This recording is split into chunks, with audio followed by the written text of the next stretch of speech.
అహంకారపు మాటలు అనుకోవాలి అహంకారపు మాటలు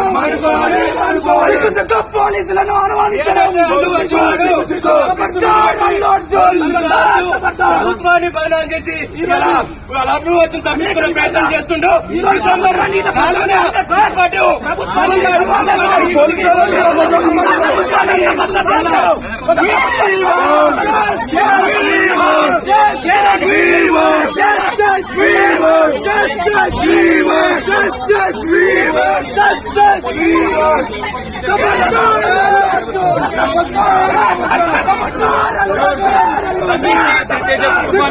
న్యాయం చేయాలంటూ ఇమీడియట్ గా ఏదైతే అల్లువాట్లకి జీవిత ఖైదు చేయాలని డిమాండ్ చేస్తున్నాము. గరీబ్ ప్రాణాల కారణమయ్యే అహంకార మాటలు మాట్లాడుతున్నటువంటి ఖచ్చితంగా అల్లువాట్లని అరెస్టు చేయాలి.